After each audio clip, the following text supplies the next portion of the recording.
You will be working with patients, people, Doctor. When you say people, you mean living people? You do want the job, don't you? Hi. I'm Dr. Thayer. I'm Wahida. Wahida.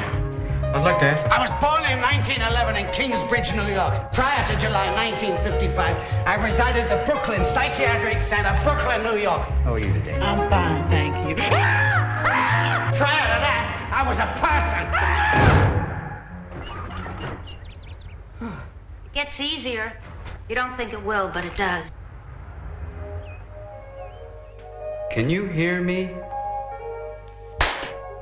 Does he ever speak to you? Of course not. Not in words. No change, dated 9/11/44. Your patients, Doctor, haven't moved in decades. What I believe, what I know, is these people are alive inside. How do you know that, Doctor? I know it. I just wanted to say to you, I preferred your explanation. At 200 milligrams, he showed no response. Maybe he needs more. Maybe he needs less. It's there. It's a miracle. Where are my glasses? Put it on your face.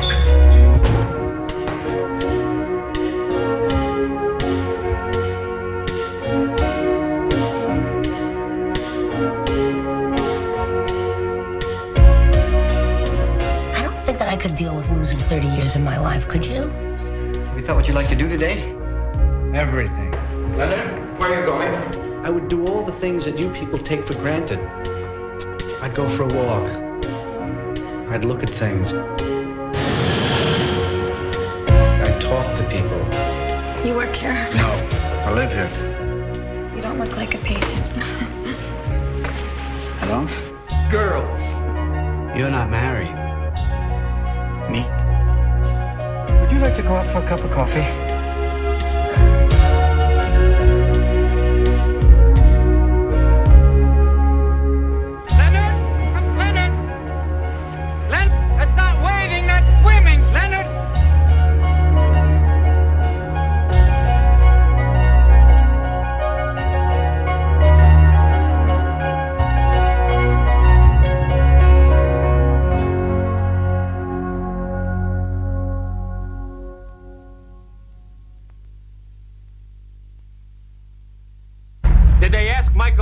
What it would cost to paint the Sistine Chapel? Did they ask Shakespeare what it would cost to write Macbeth? If it costs a little more, it costs a little more.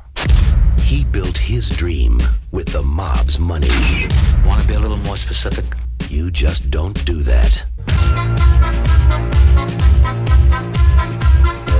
I am talking about the single best idea I ever had. Las Vegas. What are we, Bedouins? That's Virginia Hill. Spectacular. Use your imagination. I'm using it.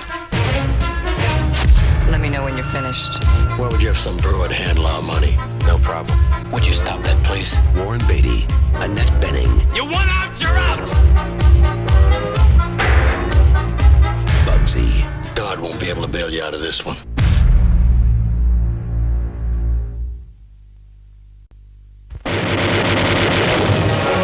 Mighty are the conquerors who have swept through history, but no Napoleon or Caesar more mighty than the prince of conquerors, Genghis Khan. Many are the actors who have achieved stardom, but none have rocketed more surely or sensationally to the highest galaxies than the Academy Award nominee of Lawrence of Arabia, Omar Sharif. Outcast. Slave. Born a slave I never was. Born to rule the Yasugai was always in my stars. And not only one tribe, but people of many tribes were destined to follow me, to fight my battles, conquer nations. All this was in my stars. And to bring to life the full sweep and magnitude of such a story, a cast of towering stature. Stephen Boyd at last finds a role as mighty as the part that brought him international attention in Ben-Hur. If I were free from this yoke, my hands would still your jackal breath forever. So would I! Put this animal back in his cage. James Mason crowns his gallery of unforgettable characters with his wily interpretation of the Chinese ambassador. Perhaps once in many centuries does the world produce a man with the power and the will equal to his vision and destiny. Genghis Khan is such a man. Eli Wallach caps his Broadway and Hollywood achievements with his most devilish creation. You and I will ride together against this Genghis Khan. We will crush this wolf, this thirster after blood, this corrupt defiler of the women, this scavenger. And as the Emperor of China, one of the world's most distinguished men of the theater, Robert Morley. But the girl whose beauty will enslave the conqueror, France's newest star, Françoise Doliac. The conqueror of the Prince of Conquerors. Listen to me, Temujin. Hear me well. There are only two things you can do with Chamuka. Put him under the ground. For all time. Or put him at your side.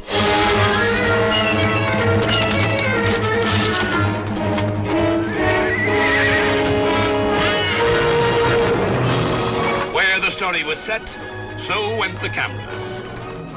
The Great Wall of China. The splendor of an emperor's palace. Here indeed are scenes of unequaled beauty and spectacle unparalleled in any motion picture.